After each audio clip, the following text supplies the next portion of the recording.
Amin. Haleluya. Shalom untuk saudara semua di sini.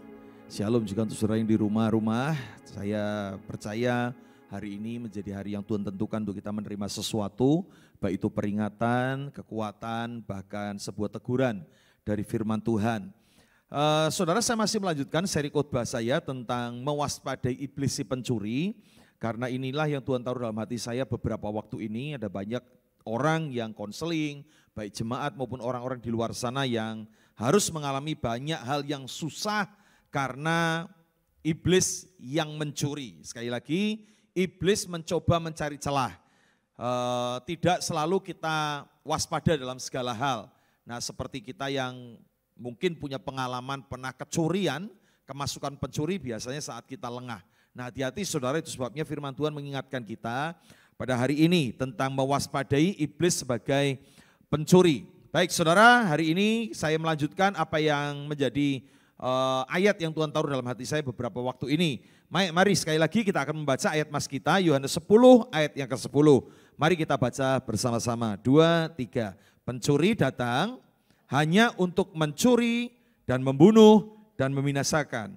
Aku datang supaya mereka mempunyai hidup dan mempunyainya dalam segala kelimpahan. Sekali lagi ada sebuah perbandingan, compare, ada sebuah komparasi, perbandingan antara pencuri dan Tuhan. Ya, Tuhan berkata pencuri datang hanya dengan 3 hal ini.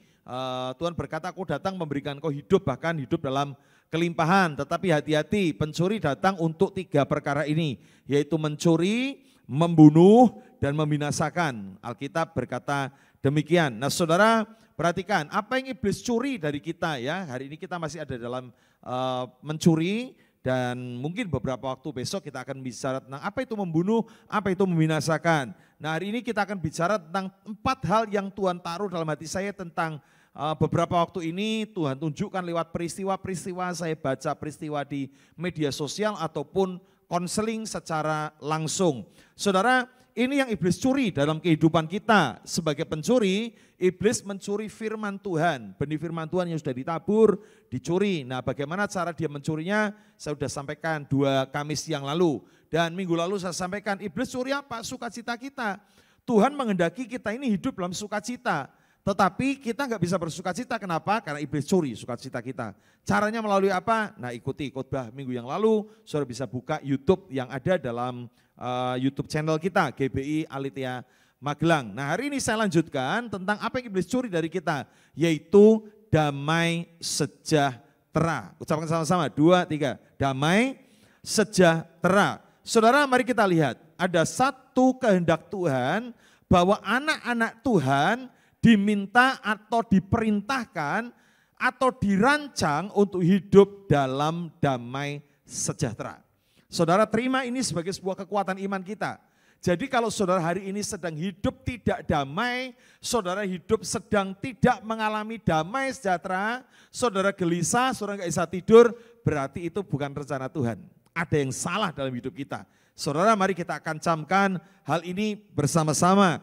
Saudara, saya ingin mengutip tentang satu perkataan Yesus ketika Yesus disalibkan, kemudian Yesus bangkit, dikuburkan dan kemudian hari ketiga dia bangkit, maka 40 hari dia menampakkan diri kepada murid-muridnya dan pada masa itu murid-muridnya sedang galau, kehilangan damai sejahtera. Bagaimana murid-muridnya harus menjalani hidup membayangkan tanpa Yesus, karena Yesus sudah mati, saudara ya. Yesus mati dan kemudian Yesus bangkit dan dia akan kembali ke sorga. Anda bisa membayangkan menjadi murid Yesus pada waktu itu sangat tertekan. Karena Yesus adalah dianggap penjahat, dianggap orang yang paling dibenci bagi orang Yahudi maupun orang Romawi. Jadi ketika Yesus ditangkap, murid-muridnya pun akan kena imbasnya saudara. Jadi ini yang harus kita rasakan bagaimana pergumulan batin para murid. Nah saudara, dalam keadaan gundah gulana menjadi murid Yesus yang akan ditinggal Tuhan, apalagi waktu itu Tuhan pamitan, aku akan pergi kepada Bapa, aku akan kembali ke sorga. Waduh, nah terus kita ini gimana? Nah saudara mari kita lihat ada satu ayat dalam Yohanes pasal 14 ayat yang ke-27 saudara. Mari kita akan perhatikan ayat ini ya. Tuhan berkata ketika dia pamitan, dia tahu murid-muridnya sedang galau, dia tahu murid-muridnya sedang susah. Kenapa? Karena akan hidup tanpa Yesus dalam gambaran mereka. Karena Yesus yang ada bersama dengan mereka selama ini akan segera pergi ke sorga. Dulu mereka harus mengalami kekurangan, tetapi ketika mereka kekurangan, Yesus bisa mengubah 5 roti dan 2 ikan. Ketika mereka mau bayar pajak, tidak punya duit, Yesus berkata, pancing ikan di danau. Tangkap ikan pertama, buka mulutnya, ada duit di sana. Bayar pajakmu dan pajakku juga. Ketika mereka harus menghadapi badai, Yesus berjalan di atas badai. Yesus berkata, tenang, teduh. Mereka berpikirlah, kalau tidak ada Yesus terus hidupku gimana? Saudara, perhatikan di sini ada satu ayat yang indah sekali dikatakan, Yohanes 14 ayat 27, saya akan baca untuk kita semua. Damai sejahtera, perhatikan ya, Tuhan berkata, damai sejahtera kutinggalkan bagimu. Jadi ketika Yesus akan pergi, dia meninggalkan damai sejahtera. Ya, seperti saya misalnya mau pergi keluar kota, ada anak saya Elhanan di rumah, misalnya kita meninggalkan uang, kita ngomong tak tinggali ya, kalau kamu perlu apa-apa, enggak usah bingung, ini ada duit, ya anak sekarang diisi GoPay-nya, diisi OVO-nya sudah aman ya, mereka. Nah saudara demikian pula ketika Yesus akan kembali ke surga, mereka tahu murid-muridnya sedang susah nih, maka Yesus berkata begini, tenang, tak tinggali ya. Tak tinggali. Jadi jangan takut karena aku akan meninggalkan sesuatu supaya kalau kamu membutuhkan kamu bisa ambil ya. Nah perhatikan, damai sejahtera kutinggalkan bagimu kata Tuhan. Jadi ketika Yesus akan naik ke surga yang ditinggalkan apa saudara? Damai sejahtera.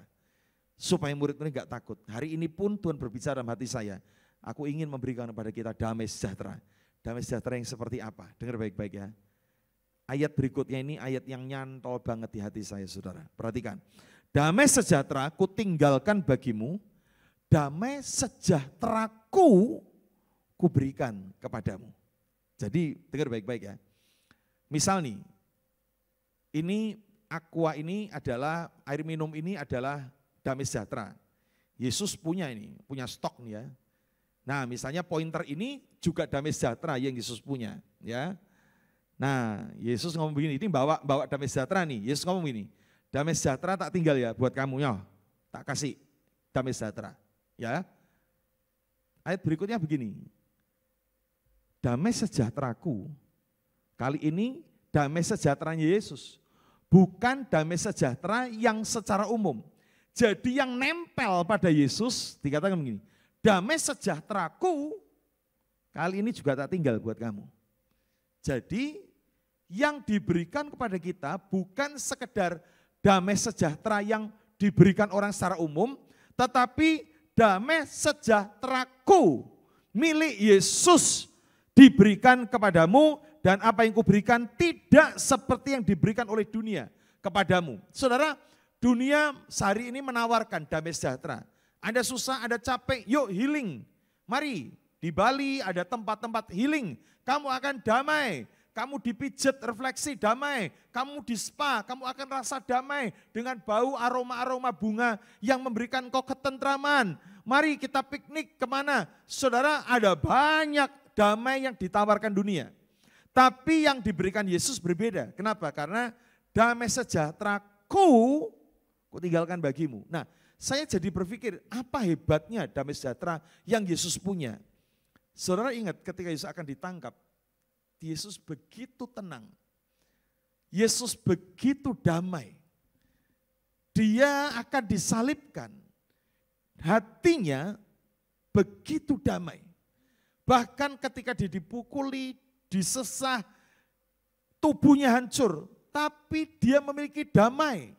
Bahkan dia mengucapkan kata-kata pengampunan, bentuk damai yang dia punya. Saya berkata, ya ini nih damai kayak gini nih.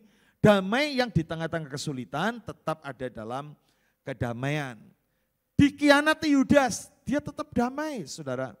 Disangkal Petrus 3 kali, aku tidak mengenal engkau, aku tidak mengenal engkau. Dia tetap damai saudara. Nah ini yang saya katakan damai yang sangat spesial. Damai yang tidak seperti yang dunia tawarkan. Kalau tempat-tempat yang bagus di Bali, di Bandungan, di mana-mana yang menawarkan yuk damai kalau kamu nginep di tempat kami. Kami akan tawarkan spa dengan aromaterapi yang membuat engkau damai. Tidak semua orang bisa mendapatkannya.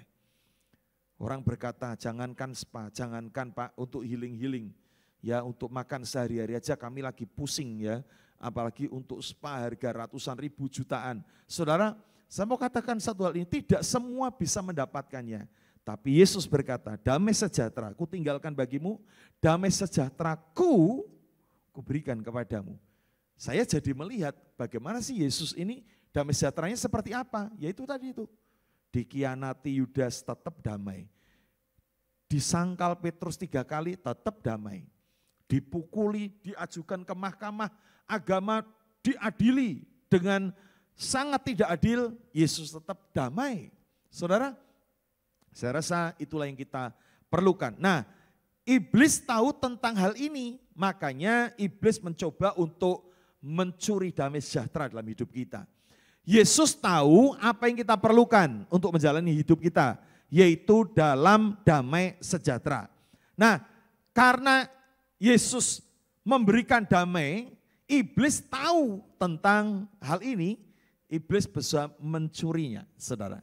Jadi gambarnya seperti ini ya, misalnya nih, saya diberi oleh Pak Paulus misalnya, saya diberi Pak Paulus sebuah cincin emas misalnya ya, bertahtakan berlian, harganya misalnya 200 juta misalnya ya, harga yang sangat mahal misalnya, dan diekspos di TV, sehingga orang pada tahu, oh ternyata Pak Tony dikasih cincin emas harga ratusan juta oleh Pak Paulus, jadi di rumah Pak Tony itu ada cincin harganya ratusan juta. Maka kalau pencuri membaca ini, maka saya menjadi target pencurian. Ngerti ya? Kenapa? Karena jangan sampai pencuri kan udah bongkar rumah, udah buka jendela, udah menerobos. Kalau konangan bisa dipukuli warga, dibakar massa ya. Saudara, kalau sampai nggak dapat apa-apa kan rugi. Jadi mereka punya target nih. Wah, ketika saya dikasih cincin emas sama Pak Paulus misalnya harga ratusan juta, masuk media sosial, masuk media televisi. Saudara, orang tahu, wah di rumah Pak Tony itu berarti ada tersimpan cincin emas harga ratusan juta. Maka saya jadi target pencurian. Ngerti ya? Pencuri pasti akan, waduh ini sasaran empuk nih, tak cari lengahnya di mana. Demikian pula iblis tahu ketika Tuhan Yesus memberikan damai sejahtera. Damai sejahteraku kuberikan kepadamu. Jadi iblis ngerti nih, sekarang dalam hidup orang percaya ada damai sejahtera, warisan daripada Tuhan. Maka apa yang iblis akan lakukan? Targetnya adalah dia akan mencuri damai sejahtera yang Tuhan berikan buat kita. Supaya kita tidak lagi memiliki damai sejahtera. Apa itu damai sejahtera, saudara ya? Yuk kita lihat, dalam bahasa Ibrani pakai kata shalom. Ya, kata ini kita kenal dengan baik. Shalom adalah damai sejahtera. Ketika orang mengucapkan shalom artinya damai sejahtera ku berikan kepadamu. Saudara, dalam bahasa Ibrani, dalam bahasa Yunani pakai kata eirin. Ya, eirin ini adalah damai sejahtera, saudara. Damai sejahtera ini menggambarkan suatu keadaan yang damai dalam segala hal. Damai karena tidak kekurangan, damai karena tidak adanya masalah, damai karena adanya memang ketentraman, saudara. Nah, di mana ketertiban menjadi bagian dari kedamaian tersebut. Jadi antara damai dan ketertiban ini menjadi satu yang tidak bisa dipisahkan. Intinya begini, kalau orang tertib hidupnya akan damai. Tapi kalau orang tidak tertib hidupnya dia nggak akan damai. Ya, saudara, saya berapa waktu yang lalu sempat lupa, betul-betul lupa. SIM saya itu habis di bulan Oktober, tanggal 1 Oktober tahun 2022. Nah kita ini kan mungkin bukan hanya saya, tapi kan saudara juga jarang ngecek-ngecek SIM ya. SIM ini habisnya kapan, kadang kita nggak ngerti saudara. Nah kita ini karena nggak ngerti saudara, nekat aja begitu ya. Ya bukan nekat, kita nggak ngerti kok ya. Jadi saya pikir kan saya ini orangnya aman, semuanya melengkapi diri. Sehingga saya ke Surabaya, bolak-balik ya. Naik mobil, saya ke Pati, ke Kudus, saya ke Semarang, ke Jogja, tidak terhitung Berapa kali mulai dari 1 Oktober sampai kemarin, saudara ya. Sampai minggu lalu, saudara, saya mengurus SIM. Jadi ada 3 bulan lebih, saudara. Saya ini ternyata SIM saya mati, saudara. Nah, beberapa waktu istri saya ngonangi, "Pak, SIM kita mati loh." Karena saya dengan istri kan selisih 2 hari ulang tahunnya. Jadi ngurus SIM-nya barengan, jadi kalau SIM-nya dia mati, SIM saya juga mati, saudara ya. Nah, habis masa berlakunya. Dulu SIM kan mengikuti tanggal lahir, sekarang SIM masa berlakunya mengikuti tanggal pembuatan, saudara ya. Jadi saudara misalnya saya kemarin membuat tanggal 7 Februari misalnya ya besok akan habisnya ya 5 tahun lagi di 7 Februari, bukan di ulang tahun. Saudara, maka ketika dikasih tahu istri saya bahwa SIM kita mati loh, waduh, terus urus cepetnya. Padahal kita masih ada acara kesana kemari. Nah saudara, hati saya menjadi tidak tenang. Kenapa? Saya sadar bahwa ini SIM saya habis masa berlakunya. Jadi saya nyetir sambil was-was ya kan. Sampai misalnya nyenggol orang, ditanya SIM-nya mana? Dilihat akan mati ya. Atau ada polisi di tengah jalan, wah rahasia nih. Ya saya deg-degan saudara. Padahal selama ini saya nggak ngerti kalau SIM saya mati, saya enteng-enteng saja ke Surabaya, ke Semarang, ke Kudus, ke Pati dan lain sebagainya. Saudara, apa yang saya mau sampaikan di sini adalah begini, bagaimana ketertiban itu menjadi bagian dari damai sejahtera. Kalau orang ini hidup di dalam ketertiban, hidupnya akan damai, saudara. Nah, kalau orang ini hidup tidak dalam ketertiban, maka hidupnya akan jauh dari namanya damai sejahtera.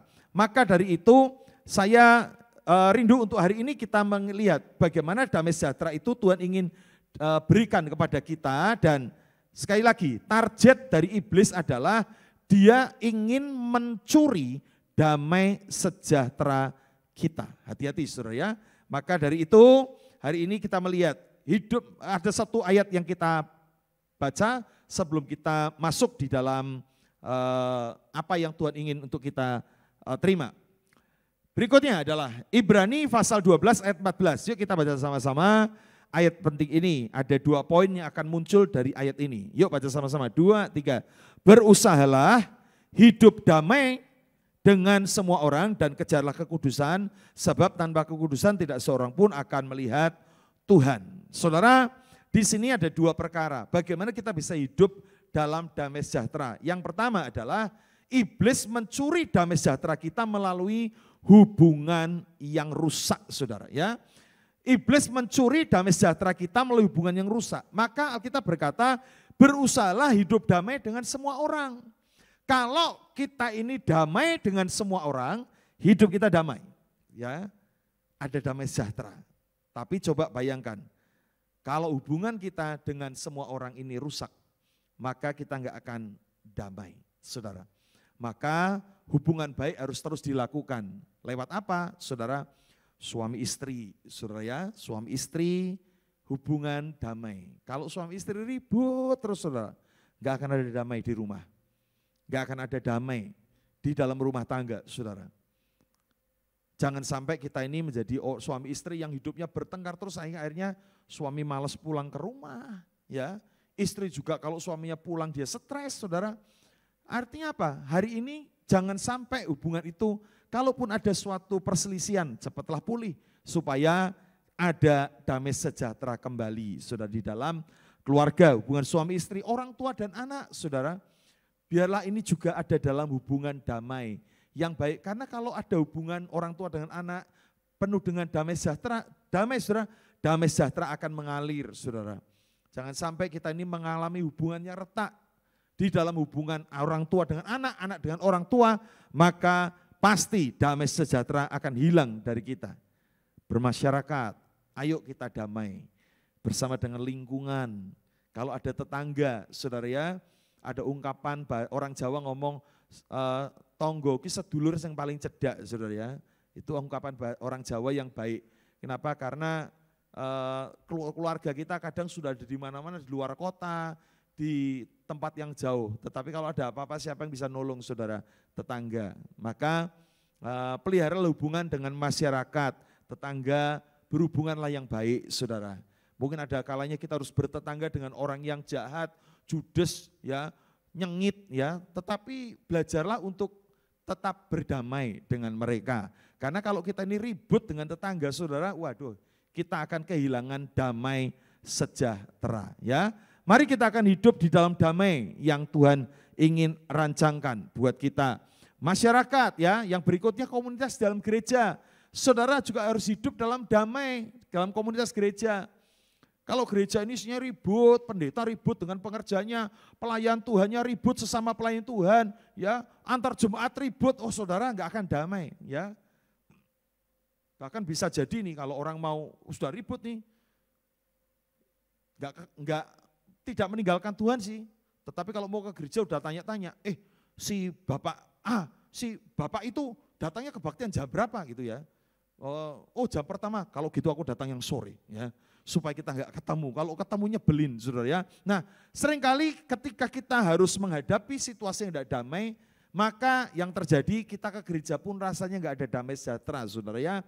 Rasanya maka pulihkan hubungan, hati-hati iblis mencuri damai sejahtera kita melalui hubungan yang rusak ya. Jadi hari ini kita mesti percaya bahwa bersama dengan Tuhan akan melakukan hal-hal yang ajaib dalam pertolongan Allah yang sempurna. Kalau kita hidup dalam damai dengan semua orang ya. Iblis mencuri damai sejahtera kita melalui hubungan yang rusak. Maka hari ini binalah hubungan yang baik saudara. Ya memang tidak mudah. Kita harus kadang ya orang Jawa ngomong rodok dawa ususe sithik ya. Rodok sabarlah wis piye lagi ya. Namanya juga keluarga, namanya juga suami istri, namanya juga teman sepelayanan. Saudara harus menjaga kehidupan yang damai, supaya kalau kita ini damai dengan sesama, maka kita pun beribadah senang, tinggal di kampung ya senang, tinggal di komplek perumahan ya kita happy, ada damai sejahtera, ya kita ada di dalam rumah juga merasa damai sejahtera. Jadi sekali lagi, berusahalah hidup damai dengan semua orang. Dan yang kedua, kejarlah kekudusan. Saudara, ini cara iblis mencuri damai sejahtera kita, yaitu melalui kekudusan pribadi, saudara. Atau dalam pengajaran World Teach katakan personal holiness, kekudusan pribadi. Dosa itu merusak kekudusan pribadi.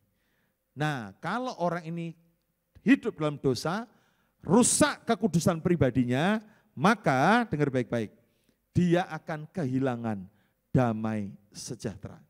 Saudara, dosa itu merusak damai.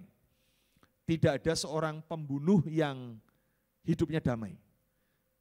Ya, walaupun ada disebutkan pembunuh berdarah dingin, tapi tetap ketika dia membunuh seseorang, hidupnya enggak damai. Keluar ya, beberapa waktu lalu ada seorang yang dalam tanda petik katanya disebut pendeta ya, membunuh temannya, dimutilasi. Masuk ke lift sambil guyu-guyu, bawa troli isinya potongan-potongan tubuh temannya yang dipotong di apartemen. Saudara, waduh ngeri banget ya. Tapi apakah hidupnya damai, guyu-guyu, itu kamuflase sebentar. Tapi saya pastikan hatinya enggak tenang, saudara. Maka dalam kegelisahannya ketahuan, saudara. Sehingga dia ditangkap, dibaca oleh orang-orang, dibaca tetangganya, maka ini loh suspeknya, ini tersangkanya. Dan akhirnya ketangkep. Saudara, orang yang hidup dalam dosa hatinya tidak damai. Orang berselingkuh, senang, orang katakan senang berselingkuh, tetapi hatinya enggak damai, saudara. Takut ketahuan, takut ini dan itu, hatinya enggak damai. Saudara, orang yang hidup di dalam kehancuran kekudusan pribadi ketika personal holiness-nya hancur karena dosa, maka dia menjadi tidak damai, saudara. Dosa merusak kekudusan pribadi dan menghilangkan damai. Mari kita akan lihat 2 Petrus pasal yang ketiga ayat 14. Sebab itu saudara-saudaraku yang kekasih, sambil menantikan semuanya ini, kamu harus berusaha supaya kamu kedapatan tak bercacat dan tak bernoda di hadapannya dalam perdamaian dengan Dia, saudara. Jadi kalau kita ini mau damai dalam hidup kita, damai yang diperdamaikan dengan Allah, maka mari kita tinggalkan dosa. Buang dosa yang merusak kekudusan pribadi kita, saudara. Mari kita akan camkan ini, ada banyak orang hidup kehilangan damai, kenapa? Karena hidup dalam dosa. Orang korupsi, apakah dia damai, senang? Enggak, saudara. Ada orang berkata, enak ya korupsi miliaran, baru itu masuk penjara, keluar, kemudian dia akan happy. Saudara, dengan kekayaannya, ya kita sih kadang memandang dari luar seperti itu ya. Saya pernah ngobrol dengan seorang yang mengatakan, pernah perhatikan enggak orang yang koruptor yang ketangkep ya, dan kemudian mau diadili, kemudian dia izin untuk tidak hadir karena sakit. Pengacaranya ngomong, maaf tersangkanya nggak bisa hadir karena izin sakit, bawa surat dokter. Ada dua kemungkinan orang ini berkata. Yang pertama, dia memang betul-betul licik, dia nggak mau datang. Tapi dia ngomong, sebagian besar, hampir 70% dia berkata bahwa itu benar-benar sakit. Kenapa saudara? Ketika orang ini hidup dalam kesalahannya, hidup dalam dosa, maka hilang damai sejahteranya yang merusak kesehatannya. Saudara, ini yang kita harus camkan. Jadi kalau kita mau hidup dalam damai gini, bereskan dosa kita, maka damai akan mengalir dalam diri kita, saudara.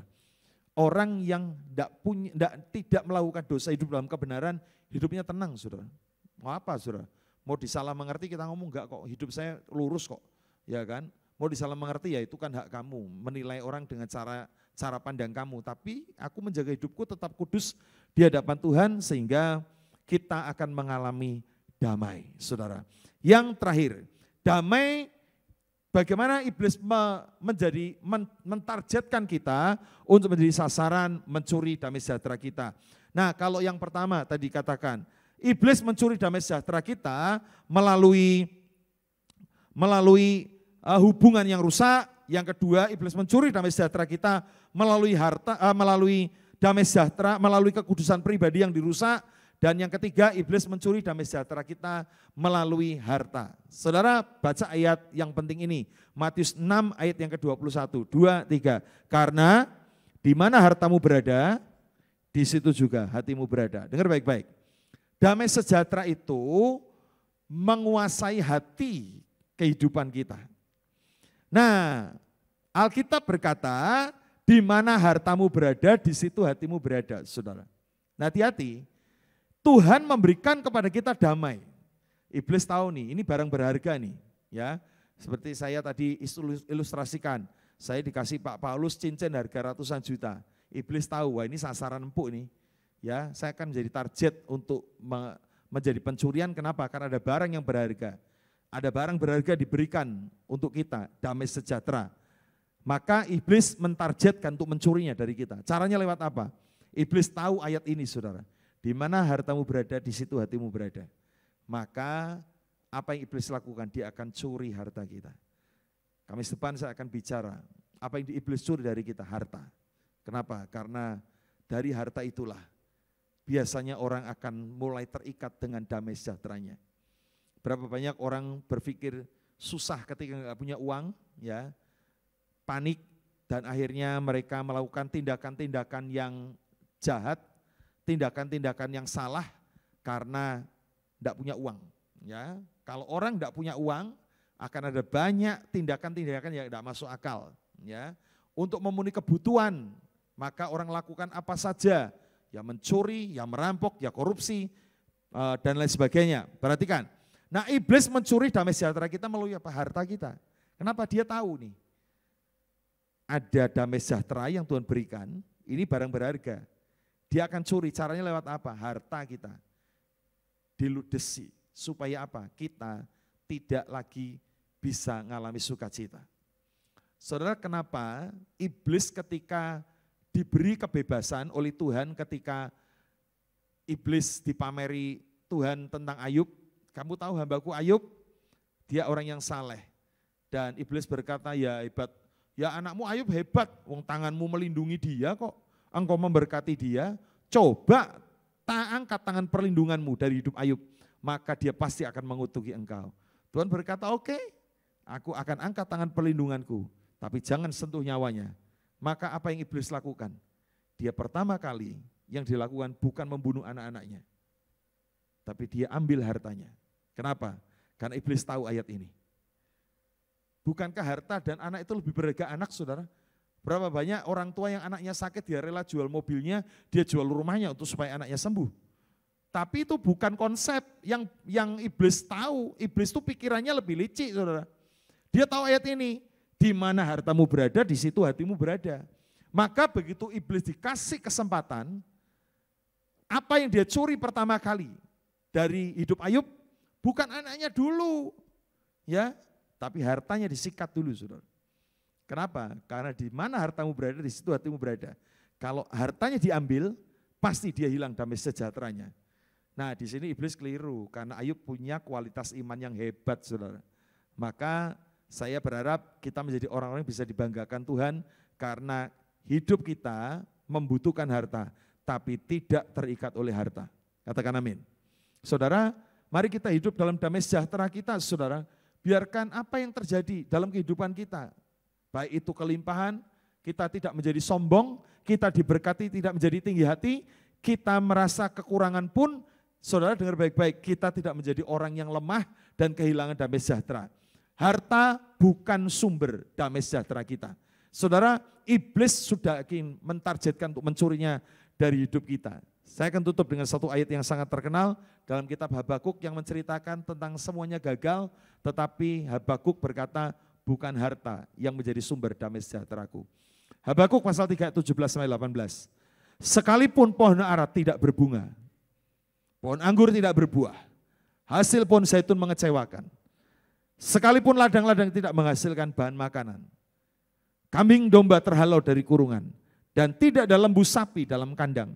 Namun, baca bersama-sama, 2, 3, aku akan bersorak-sorak di dalam Tuhan, beria-ria di dalam Allah yang menyelamatkan aku. Katakan amin. Sekalipun keadaan kita susah, saat harta mungkin kita tidak bisa dapatkan, tapi dengar baik-baik, kita tidak boleh kehilangan damai sejahtera. Amin. Harta bukan sumber damai sejahtera, tapi biarkan ditemukan, tetap kita ada di dalam kehidupan yang menyembah Tuhan, walau harta mungkin kita tidak bisa terima secara berkelimpahan. Karena justru sebaliknya, orang yang berkelimpahan harta, hari ini justru yang merasa tidak bisa tidur. Ya, lihat suku bunga terus mentelengi grafik, saudara. Ya, saya punya teman yang bawa iPad terus, kalau saya bawa iPad kemana-mana isinya bahan khotbah, saudara ya. Dia buka online terus ya, suku bunganya, sahamnya, naik turunnya. Wah, dilihat terus grafiknya. Saudara, sampai dia nggak bisa tidur, dia melek jam 11 malam, buka lagi. Dia melek jam berapa, buka lagi. Dia, saudara, saya ngomong ya ampun, kamu itu hidup terikat sekali dengan hal begitu ya. Belajar untuk hidup dalam damai sejahtera. Diberkati dalam damai sejahtera, walaupun kita seolah-olah mungkin kita belum mendapatkan semua hal yang kenyamanan dengan kelimpahan berkat materi. Tapi kita percaya Tuhan tetap beserta kita. Amin. Oke, saudara, saya tadi tidak tahu apakah dari news yang sempat hilang atau saya kepencet, tapi chat saya hilang semua ya saudara ya. Jadi kalau saudara tadi mengirimkan pokok doa yang akhirnya tidak ada di sini, coba saudara mohon maaf dengan kerendahan hati saya minta saudara untuk kembali mengirimkannya ya, karena tiba-tiba hilang semua ya, tadi saya balik kok hilang ya, jadi enggak tahu apakah dari e-news-nya atau dari handphone saya saudara, karena tadi kok saya sempat hilang ya, dari keluar dari YouTube dan kemudian saya buka lagi, sekarang enggak ada chatnya lagi, hilang ya. Jadi silahkan sekali lagi yang mau minta didoakan boleh mengirimkan dalam kolom chat. Tadi cukup banyak yang masuk, saya enggak tahu siapa saja, tapi mohon kerelaannya untuk kembali menuliskan, kiranya Tuhan memberkati kita. Baik, mari kita akan bangkit berdiri, kita akan berdoa, mengucap syukur untuk semua anugerah Tuhan buat kita. Apakah kita hari ini sedang tidak hidup dalam damai sejahtera? Jangan-jangan karena rusaknya hubungan. Maukah kita memperbaiki hubungan, saling mengampuni, saling memaafkan? Maukah dengan kerendahan hati kita yang menjadi inisiator, kita yang memulai untuk minta maaf, memulihkan hubungan. Baik suami istri, baik orang tua dan anak, baik di dalam masyarakat, dengan tetangga, dengan orang-orang dalam kontak WA, grup WA yang seringkali terjadi konflik yang membuat hilangnya damai sejahtera. Maukah kita yang berinisiatif untuk memulihkan? Demi apa saudara? Demi kita mentaati firman Tuhan dan mengembalikan damai sejahtera. Mari kita akan perbaiki hubungan bahkan di dalam kehidupan pelayanan, di dalam kehidupan bergereja. Jangan sampai rusak hubungan kita yang membuat kita hilang damai sejahtera kita. Mari kita pulihkan mulai dengan mendoakan orang yang menyakitimu, orang yang berkonflik denganmu. Maukah kita mendoakan mereka malam ini? Sebut nama mereka, doakan. Lepaskan pengampunan, doakan yang terbaik untuk mereka. Diberikan mereka sehat, umur panjang, keluarga diberkati. Maukah kita mendoakan untuk orang-orang yang bahkan membenci kita, supaya damai itu mengalir. Adakah hari ini kita kehilangan damai sejahtera karena kita sudah jatuh ke berbagai-bagai dosa? Karena dosa membuat kita hilang damai sejahtera. Maukah kita hari ini datang kepada Tuhan, minta ampun dan berkomitmen untuk tidak lagi jatuh di dalam dosa-dosa yang sama. Mari kita berkomitmen untuk menjaga kekudusan pribadi kita. Personal holiness. Mari kita jaga kehidupan pribadi kita supaya tidak dirusak oleh dosa yang menghilangkan damai sejahtera. Adakah hari ini kita kehilangan damai sejahtera karena harta? Biarkan hari ini kita diingatkan bukan harta yang menjadi sumber damai sejahtera kita, tapi Tuhan. Biarlah hari ini mungkin kita tidak diizinkan memiliki kelimpahan harta, tetapi Tuhan mencukupkan apa yang kita perlukan. Mari kita syukuri seberapa banyak berkat yang kita terima. Bukan sumber damai sejahtera, tetapi anugerah Allah yang membuat kita tetap damai bahkan di tengah-tengah tantangan kekurangan. Mari kita akan berdoa untuk firman Tuhan ini.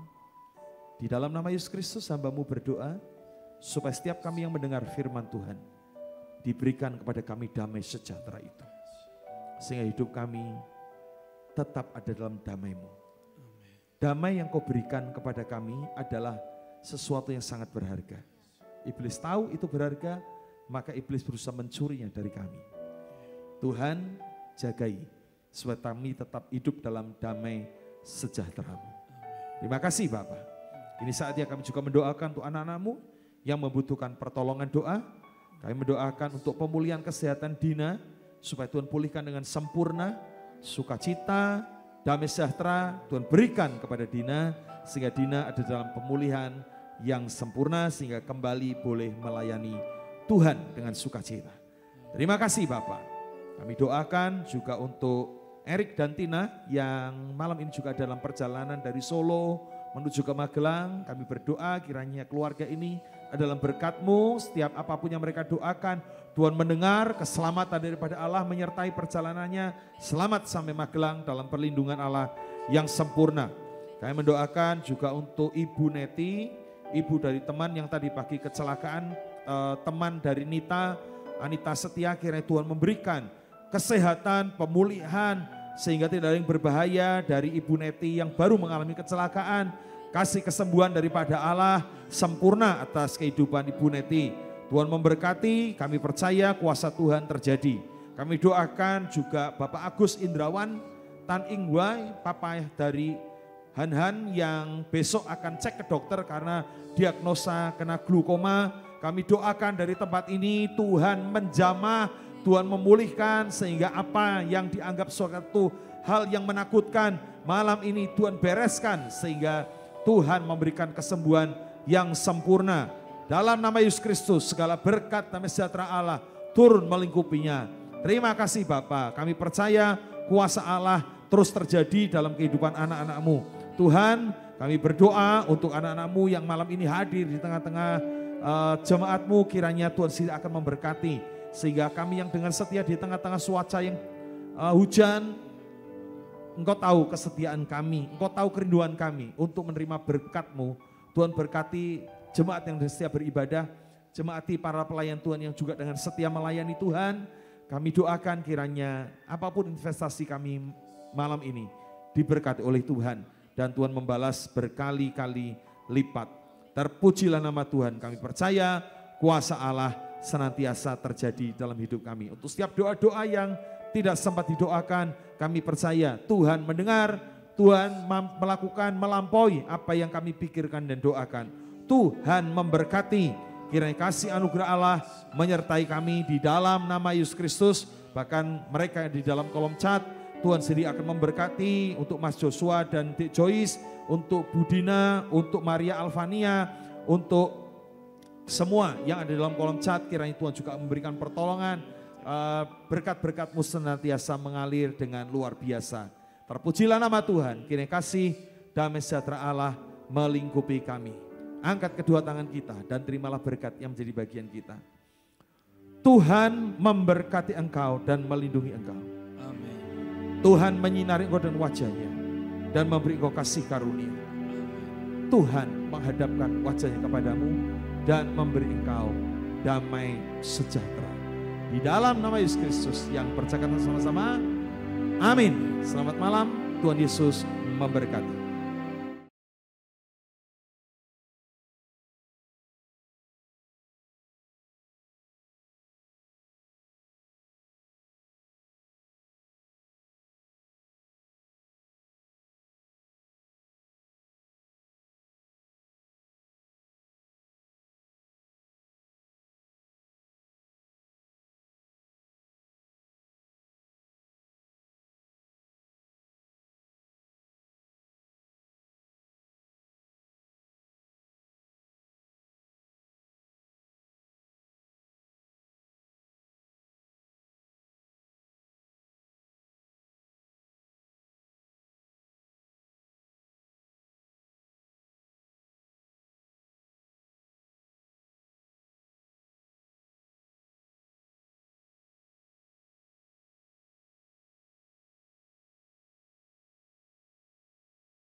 Puji nama Tuhan, kita sudah menyelesaikan ibadah kita hari ini. Bagi saudara yang rindu memberikan persembahan, saudara dapat memberikannya secara transfer ke nomor rekening berikut ini. Jangan lupakan tetap mematuhi protokol kesehatan dan jangan lengah terhadap COVID-19 yang ada di sekitar kita. Selamat hari Minggu, Tuhan Yesus memberkati.